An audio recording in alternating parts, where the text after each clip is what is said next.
Viewers, subscribe చేసేటప్పుడు అక్కడ ఉండే గంట సింబల్ ని ప్రెస్ చేయడం మర్చిపోవద్దు. అప్పుడే మీకు ఎనీ టైం అప్డేట్స్ నోటిఫికేషన్స్ వచ్చేస్తాయి.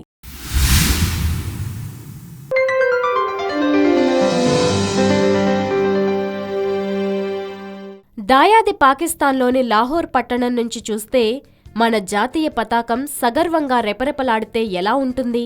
వారి మాటలా ఉన్నా అలా కనిపిస్తుందన్న ఆలోచనే ప్రతి భారతీయుడికి కొత్త ఉత్సాహాన్నిస్తుంది. తాజాగా అలాంటి ఏర్పాటే ఒకటి చేశారు. దేశంలోనే పొడవైనదిగా చెబుతున్న మువ్వన్నెల జెండా స్తంభాన్ని సరిహద్దుల్లో ఏర్పాటు చేశారు. భారత్-పాక్ సరిహద్దుల్లోని అట్టారి వద్ద ఈ భారీ జెండాను ఏర్పాటు చేశారు.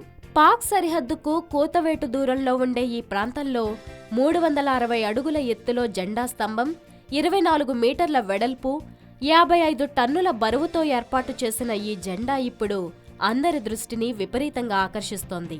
ఈ భారీ జెండాను తాజాగా ఏర్పాటు చేశారు. ఇందుకోసం దాదాపు 3.5 కోట్ల వరకు ఖర్చు చేసినట్లుగా తెలుస్తోంది. పంజాబ్ ప్రభుత్వానికి చెందిన అమృత్సర్ ఇంప్రూవ్మెంట్ ట్రస్ట్ ఈ ప్రాజెక్టును చేపట్టింది. ప్రతిరోజు సాయంత్రం వేళ జరిగే బీటింగ్ రిట్రీట్ వేళ వచ్చే వేలాది మంది పర్యాటకులకు ఈ జెండా మరింత స్ఫూర్తినిస్తుందని చెప్పడంలో ఎలాంటి సందేహం లేదు. ఆసక్తికరమైన విషయం ఏంటంటే ఈ జెండా పాక్లోని లాహోర్ పట్టణం నుంచి కూడా స్పష్టంగా కనిపిస్తుందట.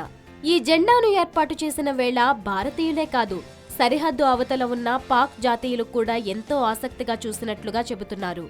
ఇప్పటికే అమృత్సర్లో 170 అడుగుల జాతీయ జెండా స్తంభం ఉంది. తాజాగా అంతకు మించి అన్నట్లుగా ఏర్పాటు చేసిన 360 అడుగుల ఎత్తున్న జాతీయ జెండా స్తంభం అందరినీ ఇట్టే ఆకర్షిస్తోంది.